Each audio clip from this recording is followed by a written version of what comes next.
Amin. Haleluya. Haleluya. Silakan duduk, Bapak Ibu yang dikasihi Tuhan. Sekali lagi, Shalom. Saya berterima kasih terutama untuk Pastor Tim untuk memberikan kesempatan saya untuk bisa membagikan kebenaran akan firman Tuhan. Haleluya. So, sebelum saya memulai, ya nama saya Brian, bagi yang belum mengenal, saya adalah jemaat City of Love Church. Saya melayani di sini sebagai kabit Pak Timothy. Terima kasih sekali lagi Pak Timothy. Oke, mari kita buka firman Tuhan. Mari kita buka firman Tuhan yaitu di Yohanes 15 ayat yang ke-13 sampai ke-17. Mari kita baca bersama-sama ya. Jadi saya mau habiskan terlebih dahulu, nanti saya akan summarize satu persatu. Yang sudah dapat firman-Nya boleh dibacakan dengan keras. 1, 2, 3. Tidak ada kasih yang lebih besar daripada kasih seorang yang memberikan nyawanya untuk sahabat-sahabatnya. 14. Kamu adalah sahabatku jikalau kamu berbuat apa yang kuperintahkan kepadamu. 15. Aku tidak menyebut kamu lagi hamba, sebelah hamba tidak tahu apa yang diperbuat oleh Tuhannya, tetapi aku menyebut kamu sahabat, karena aku telah memberitakan kepada kamu segala sesuatu yang telah kudengar dari Bapakku. 16. Bukan kamu yang memilih aku, tetapi aku yang memilih kamu, dan aku telah menetapkan kamu supaya kamu pergi dan menghasilkan buah, dan buahmu itu tetap, supaya apa yang kamu minta kepada Bapa dalam namaku diberikannya kepadamu. 17. Inilah perintahku kepadamu, kasihinilah seorang akan yang lain. Amin? Amin saudara. Oke, boleh slide show-nya boleh dimulai? Oke. Bapak Ibu, waktu saya dengarkan firman ini, saya renungkan dengan baik-baik. Dikatakan tidak ada kasih yang lebih besar daripada kasih sebelumnya. Kasih seorang yang memberikan nyawanya untuk sahabat-sahabatnya. Waktu saya renungkan ini, Tuhan, siapa yang mau mengorbankan nyawanya untuk sahabat-sahabatnya gitu loh. Kayaknya mustahil deh, gak mungkin gitu loh. Coba senggol kanan kiri teman-teman kalian nih, katakan, kamu mau gak berikan nyawa kamu untuk saya? Coba senggol. Senggol coba. Katakan coba, mau gak mengorbankan diri kamu untuk saya? Luar biasa ya ayat ini ya. Kita tahu di 1 Korintus 13 ayat 13 dikatakan, iman dan pengharapan dan kasih, yang terbesar adalah kasih. Ya, yang terbesar itu adalah kasih. Dan dikatakan di firman ini di Yohanes 15 ayat 13, tidak ada kasih yang lebih besar lagi daripada kasih yang seorang yang memberikan nyawanya untuk sahabat-sahabatnya. Jadi perintah Tuhan inilah yang terbesar. Di dalam satu Alkitab inilah yang paling besar. Karena Tuhan ngomong sendiri, iman, pengharapan, dan kasih. Kasihlah yang terbesar. Karena kasih adalah Tuhan. Dan dikatakan di sini, tidak ada kasih yang jauh lebih besar daripada ini. Jadi semua Alkitab ngomongin tentang ini. Waktu saya renungkan Bapak Ibu, saya akan ceritakan siapa yang berani melakukan ini. Dan saya renungkan, Tuhan, saya percaya itu cuma kamu. Itu cuma Yesus. Yesus cuma yang mau mengorbankan dirinya untuk kita semua. Benar ya? Ya. Tapi kita harus belajar Bapak Ibu. Karena ini perintah Tuhan loh. Saya mau ceritakan sedikit tentang cerita tentang Pilatus, Barabas, dan Yesus. Bapak Ibu udah tahu ya, di Matius 27 ayat yang ke-1 sampai panjang tuh ceritanya. Nanti baca di rumah aja, yang penting percaya sama saya aja. Saya ceritakan tentang cerita ini. Waktu awal ada imam-imam tua-tua dan mereka mendemo Tuhan Yesus untuk dihukum mati Bapak Ibu. Karena mereka nggak punya hak, hanya cuman kepala Romawi yang punya hak, yaitu Pilatus yang bernama Pilatus yang bisa menghukum mati seseorang pada zaman itu. Dan para imam-imam dan tua-tua membawa Tuhan Yesus untuk dibawakan ke Pilatus untuk dihukum mati, untuk disalibkan. Dan waktu sampai ke Pilatus kebingungan. Ini orang salah apa?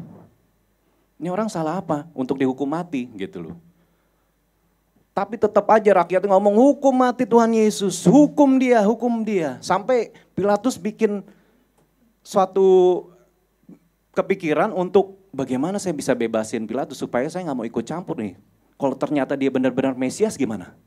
Sampai istrinya aja ngomong, mendingan kamu jangan ikut campur. Kalau dia benar-benar Mesias, kamu yang habis loh. Kamu yang habis. Pilatus sampai mencuci tangannya, dia ngomongkan, oke, karena hari ini adalah perayaan agamawi orang Yahudi, diberikan pada hukumnya bisa membebaskan seorang sandera dari penjara. Disuruh pilih tuh rakyatnya, dikeluarkanlah seseorang sandera yang bernama Barabas, Bapak Ibu. Barabas dikeluarin dan dijejerin sama Tuhan Yesus sebelah-sebelahan.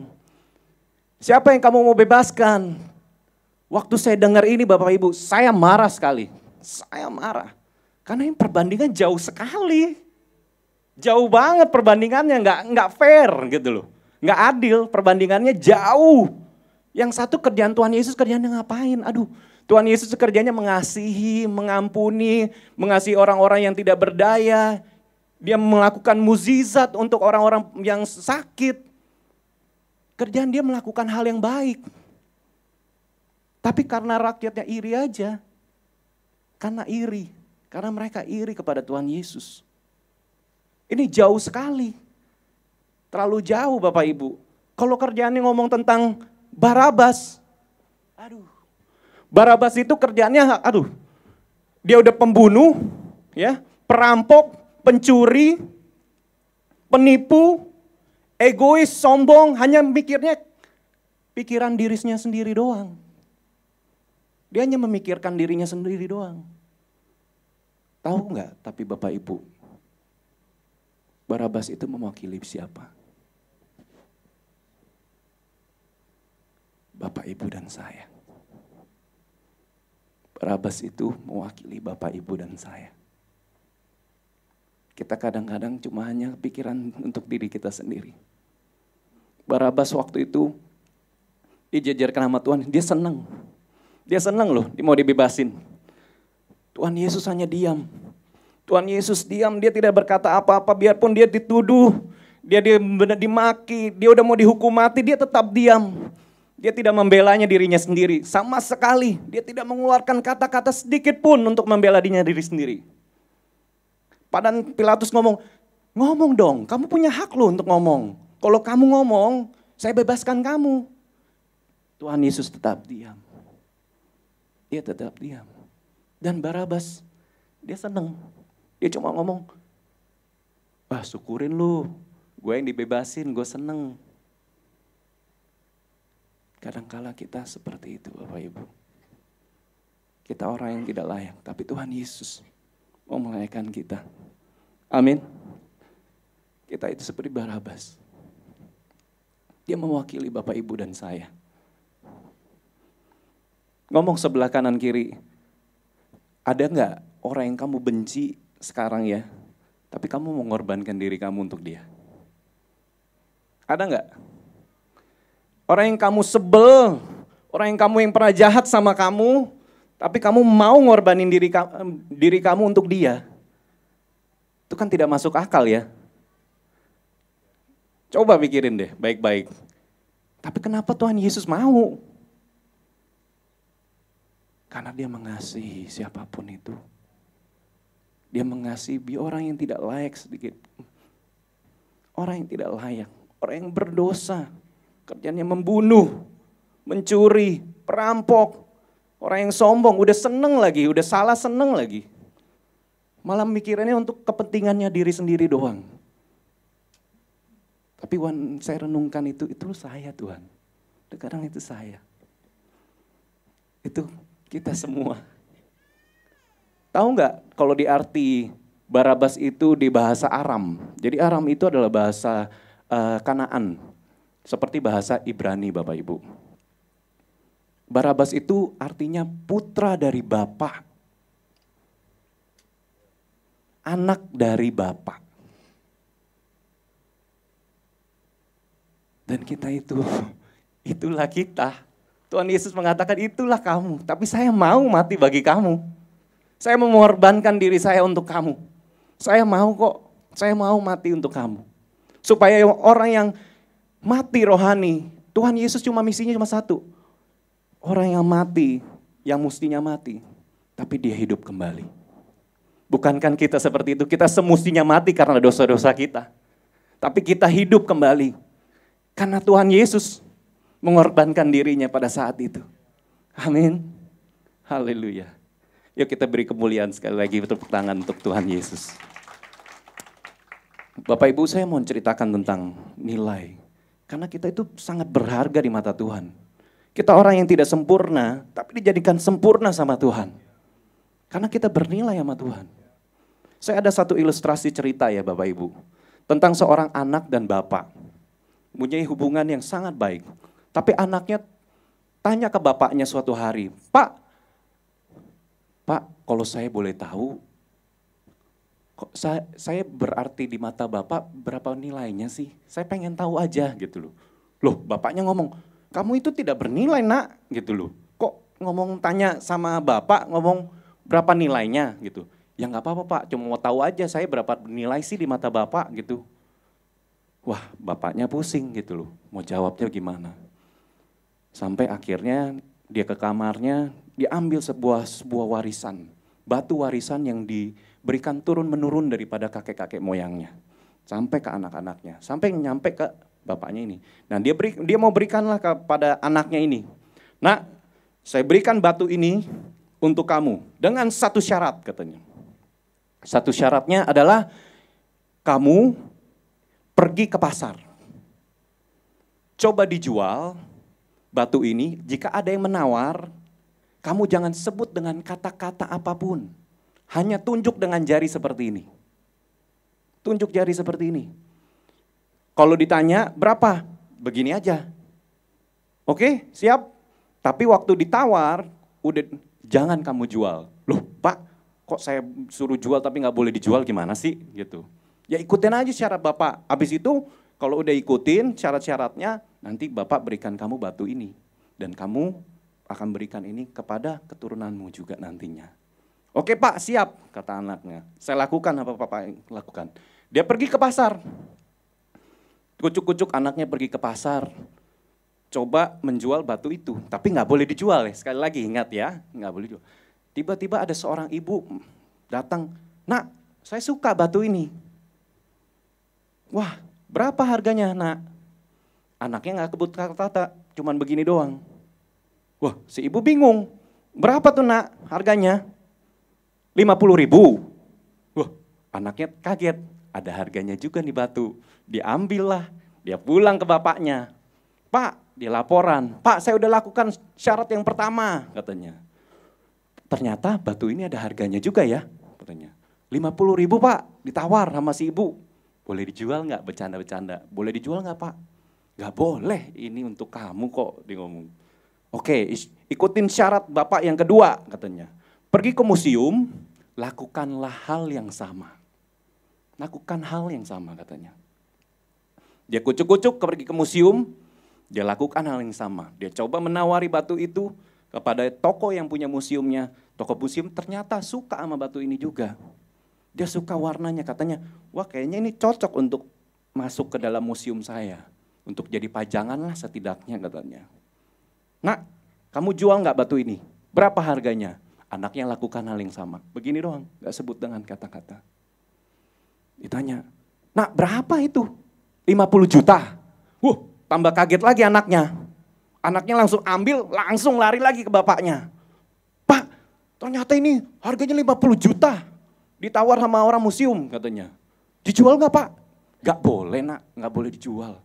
Pak, kenapa kok di pasar 50.000 di sini 50 juta? Nggak apa-apa, nanti terakhir Bapak akan kasih tahu kamu. Ikutin syarat yang terakhir katanya. Pergilah kamu ke toko perhiasan berlian katanya. Coba lakukan hal yang sama. Ya ikutinlah hal yang terakhir. Syarat-syarat yang terakhir. Dia pergi bawa batu itu, pas baru masuk pintu toko perhiasan. Si yang punya toko perhiasan itu dari jauh melihatnya. Kaget. langsung menghampiri anak itu. Langsung dilari. Nah, kamu ketemu di mana batu ini? Punya siapa? Saya, Pak. Kamu tahu nggak harga ini tidak ternilai harganya? Ini batu langka, ini batu Afrika, berlian Afrika, black diamond katanya.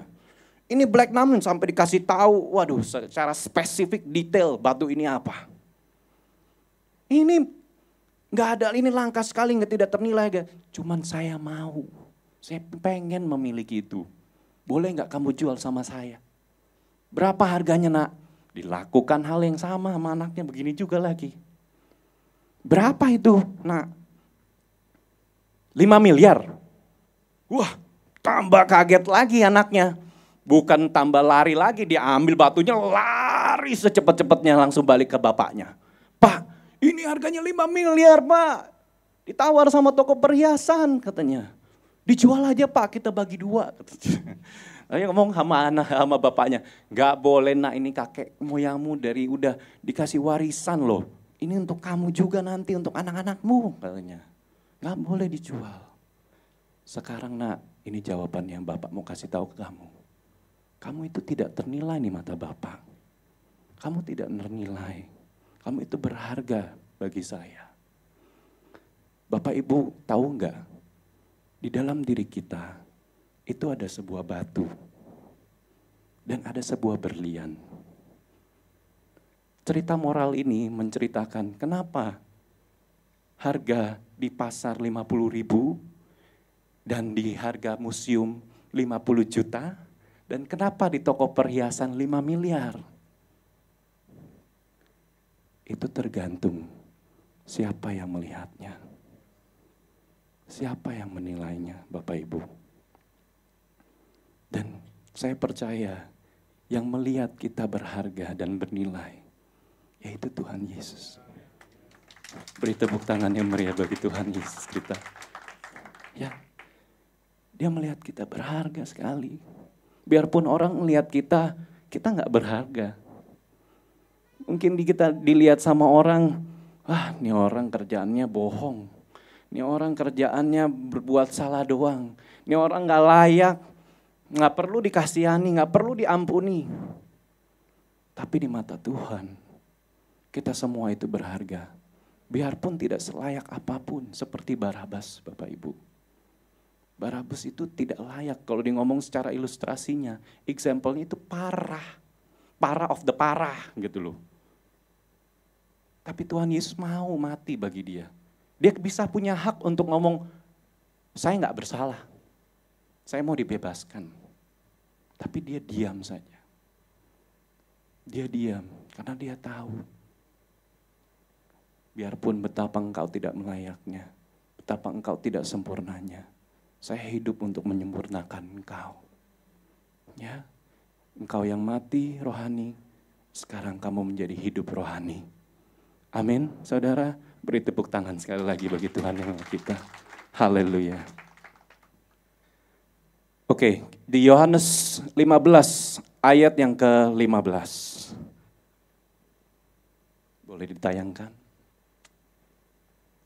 Dikatakan, kamu adalah sahabatku, jikalau kamu berbuat apa yang kuperintahkan kepadamu. Dan aku tidak menyebut kamu lagi hamba, sebab hamba tidak tahu apa yang diperbuat oleh tuannya. Tetapi aku menyebut kamu sahabat, karena aku telah memberitahukan kepada kamu segala sesuatu yang telah kudengar oleh Bapakku. Amin. So Tuhan menyebut kita sahabatlah. Sahabat loh. Dia tidak menyebut kita hamba lagi. Karena Bapak Ibu tahu nggak kalau seorang hamba dan tuan, hubungannya, dia nggak pernah tahu apa yang diperbuat dari tuannya loh. Dia cuma tahu hasil, dia cuma tahu result. Tapi kalau seorang sahabat, Bapak Ibu, dia akan menjalani setiap proses demi proses, mau berdampingan. Dia mau berdampingan mengalami proses itu bersama-sama. Dan itulah Tuhan Yesus. Dikatakan, saya nggak mau sebut kamu lagi sebagai hamba. Karena hamba tidak tahu apa yang diperbuat oleh Tuhannya. Tapi saya mau menyebut kamu seperti sahabat. Karena setiap langkah saya mau bersamamu. Maupun susah, maupun senang, saya mau bersamamu. Amin. Dan kita sahabat Tuhan. Kita harus bangga, Bapak Ibu. Kita harus bangga bahwa kita disebut sahabat Tuhan. Tapi ingat, kita harus melakukan perintahnya terlebih dahulu. Kita harus melakukan perintahnya terlebih dahulu, Bapak Ibu. Kita itu bernilai di mata Tuhan loh. Siapa yang mengorbankan pasti harus orang yang benar-benar tahu tentang orang, nilai, value tentang orang itu. Pasti baru saya mau, saya melakukan pengorbanan untuk ini. Biarpun itu sesulit apapun karena engkau berharga bagiku. Benar ya? Kan gak mungkin tiba-tiba orang saling gak kenal gitu. Gak punya relationship, gak punya koneksi, gak pernah bangun hubungan. Ternyata tiba-tiba kayak, saya mau mati bagi kamu. Saya mau berkorban bagi kamu. Kan gak mungkin Bapak Ibu. Kita harus bangun hubungan. Dan Tuhan mengatakan kita harus mengasihi sesama kita. Seperti Dia mengasihi kita. Amin ya. Oke, di Yohanes 15 ayat yang ke-16 sampai 17. Nah, ini yang seru nih Bapak Ibu. Waktu kita melakukan perintah Tuhan, Tuhan akan mengabulkan permintaan kita. Ini kok pada bengong gitu. Amin dong Bapak Ibu. Amin dong. Ini kita udah diberikan rumus loh sama Tuhan. Diberikan solusi, jawaban sama Tuhan loh. Percaya nggak nih dikatakan di Yohanes 15 ayat 16 sampai 17 dikatakannya seperti ini. Mungkin ini terlalu kecil, boleh dibukakan langsung ke ayat firman aja. Supaya bisa dibaca. Nah, jangan jelas supaya tahu ini jawaban Tuhan. Ini udah dikasih rumus sama Tuhan di Alkitab. Kita tinggal jalanin. Kalau kita jalanin apapun yang kau minta dari Bapa itu akan dikabulkan kepadamu. Oke. Yuk kita baca bersama-sama lagi ya. Bukan kamu yang memilih aku, tetapi akulah yang memilih kamu. Dan aku telah menetapkan kamu supaya kamu pergi dan menghasilkan buah. Dan buahmu itu tetap. Supaya apa yang kamu minta kepada Bapa dalam namaku diberikannya kepadamu. Sekali lagi, Sebelumnya, jadi dia ngomong, stay deh. Supaya apa yang kamu minta kepada Bapa dalam namaku diberikannya kepadamu. Ini janji Tuhan loh. Apa yang kamu minta kepada Bapa itu akan diberikannya kepadamu. Tapi harus ingat ayat yang berikutnya. Ingat perintahku dulu ya. Sebelum saya mengabulkan apa yang kamu minta. Inilah perintahku kepadamu. Kasihilah seorang akan yang lain. Amin. So, saya punya sedikit testimoni Bapak Ibu tentang hal ini. Mungkin Bapak Ibu ngelihat saya kehidupannya baik-baik saja ya selama ini ya. Saya di City of Love pun udah cukup lama ya Pak Tim ya. Mungkin kalau dihitung-hitung bisa 5-6 tahun ya. Tapi selama saya ada loh Bapak Ibu, mungkin kamu melihat saya selalu bersenyum, selalu happy, selalu joyful, semangat untuk Tuhan melayani. Waduh, jadi nyanyi di mimbar, melakukan puji Tuhan deh semua, haleluya. Tapi ada yang Bapak Ibu tidak tahu yang saya umpetin di dalam hati. Saya itu terbeban. Dan beban saya ada keluarga. Saya Tuhan, saya minta tolong karena nggak ada solusi lain. Nggak ada solusi. Saya mencari solusi yang ada di dunia. Tapi itu tidak saya dapatkan. Saya cari sama Tuhan.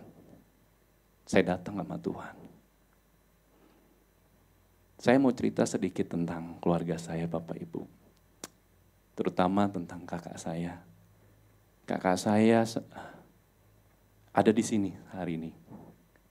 Dia menyaksikan sendiri dan ini menjadi testimoni atas kehidupan kami semua, keluarga kami.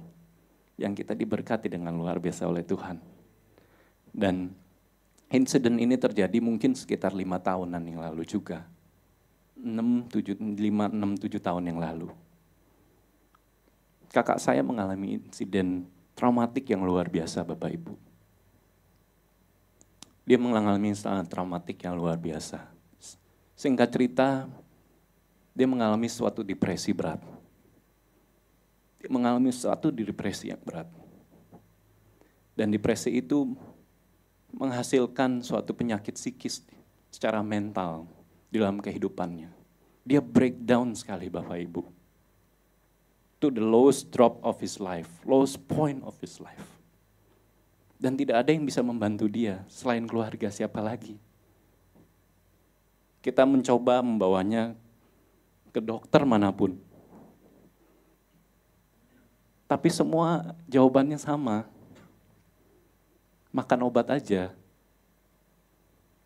Tapi itu tidak memberikan solusi dalam kehidupan sehari-hari kami. Karena dari hasil depresi dia, penyakit psikisnya dia ini, emosional dia nggak terkontrol. Tidak terkontrolkan. Dan saya salah satu adalah saksinya. Saya waktu itu yang mengalami untuk membantu dia. Dan setiap hari saya berantem sama dia. Saya berantem sama dia. Saya ngomong, Tuhan, kenapa ini harus terjadi? Saya tanya, Tuhan, kenapa? Hidup keluarga kami yang baik-baik saja, yang tidak ada masalah, tiba-tiba kau goncangkan sekian rupanya. Dan waktu saya ngomongkan goncangkan itu, udah masuk lubang, ditimpa tangga pula gitu loh. Saya sangat sulit, saya nggak bisa cari solusi sedikit pun. Saya cuma bisa datang kepada Tuhan dan berharap bahwa keluarga saya, kakak saya akan dipulihkan. Saya berdoa pada saat itu, saya masih ingat doa saya. Saya, Tuhan, kenapa ini harus terjadi, Tuhan?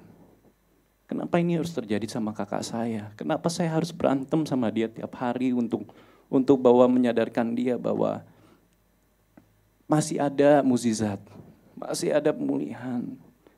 Dia setiap hari ngomong sama saya, kamu gak mengerti saya, kamu gak mengerti saya. Kamu tidak tahu apa yang saya alami pada saat ini. Tapi dalam hati saya ngomong, saya mau. Saya mau tahu apa yang kau alami. Saya mau peduli. Saya mau rasakan. Makanya saya doa sama Tuhan pada di kamar waktu itu. Saya ngomong, Tuhan, dia yang semestinya menjadi teladan bagi saya. Dia adalah kakak. Dia yang mestinya menjadi kakak sulung. Mestinya menjadi tulang punggung keluarga saya. Tapi semua itu terbebankan. Jadi semua terambilkan. Dan saya doa sama Tuhan. Tuhan, saya mau gantikan dia. Saya mau alami apa yang dia alami. Kenapa harus dia? Saya aja Tuhan. Saya aja Tuhan. Dan saya masih ingat doa itu. Itu mungkin sekitar 5 tahun, 4 tahun yang lalu. Sampai saya bawa ke tadi yang Pak Tim udah bicarakan waktu saya pergi ke Holy Land bersama Pak Tim. Ke Israel di Gunung Sinai. Doa saya adalah satu, yaitu keluarga. Saya doa, Tuhan, kenapa ini semua harus terjadi pada keluarga saya? Kenapa itu harus terjadi pada kakak saya yang saya cintai? Tuhan, kembalikan. Dan saya dapat satu jawaban daripada Tuhan. Tuhan berkata, pikul beban keluargamu, sudah saya pikul. Kamu cuman hanya untuk mengikut aku. Ikut aku. Tuhan berkata, ikut aku. Dan sejak itu saya pegang janji Tuhan. Saya pegang janji Tuhan. Dan Bapak Ibu tahu nggak pada hari ini? Kenapa saya ceritakan ini semua? Saya ingat firman ini Bapak Ibu, waktu saya renungkan dengan baik. Ternyata Tuhan genapi loh. Tuhan genapi janjinya. Beri kemuliaan bagi Tuhan. Tuhan pulihkan keluarga saya. Bukan cuma kakak saya. Semua kedua orang tua saya menjadi orang percaya sekarang. Biarpun sekarang orang tua saya jadi Kristen KTP. Tapi saya percaya Tuhan akan memulihkan. Amin. Kakak saya ada di sini nih. Dengan dia membawa mertuanya. Dan kalau boleh Pak Tim, saya mau panggil kakak saya untuk maju ke depan. Beri tepuk tangan bagi kakak saya. Ini menjadi living testimony loh Bapak Ibu. Ini benar-benar terjadi.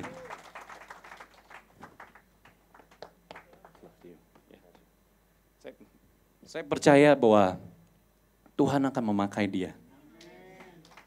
Tuhan akan memakai dia dengan luar biasa. Karena apapun yang dia alami pada proses yang Tuhan berikan, itu pasti akan dipakai Tuhan. Dan I know the best is yet to come for him. Ya, Tuhan akan memakai luar biasa kehidupanmu. Percayalah, ya, bahwa ini sedikit cerita bahwa dia benar-benar diberkati Tuhan, dia menjadi orang percaya sekarang. Luar biasa, setiap minggu gak pernah bolos, sama mertuanya datang selalu ke sini. Dan saya berterima kasih, saya mempunyai kakak seperti dia. Saya mengasihimu.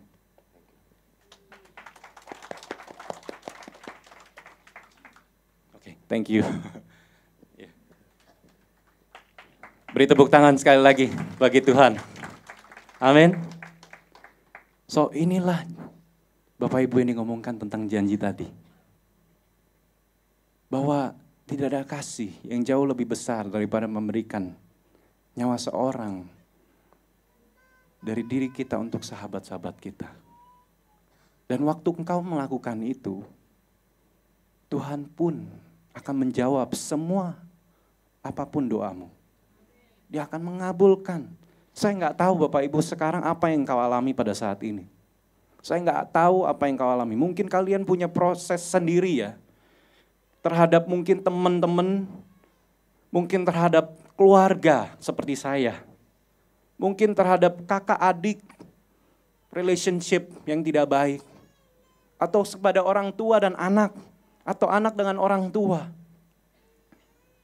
Tapi percayalah, waktu ada pengorbanan, waktu engkau mau memberikan hidupmu bagi dia, Tuhan akan menjawab semua doamu.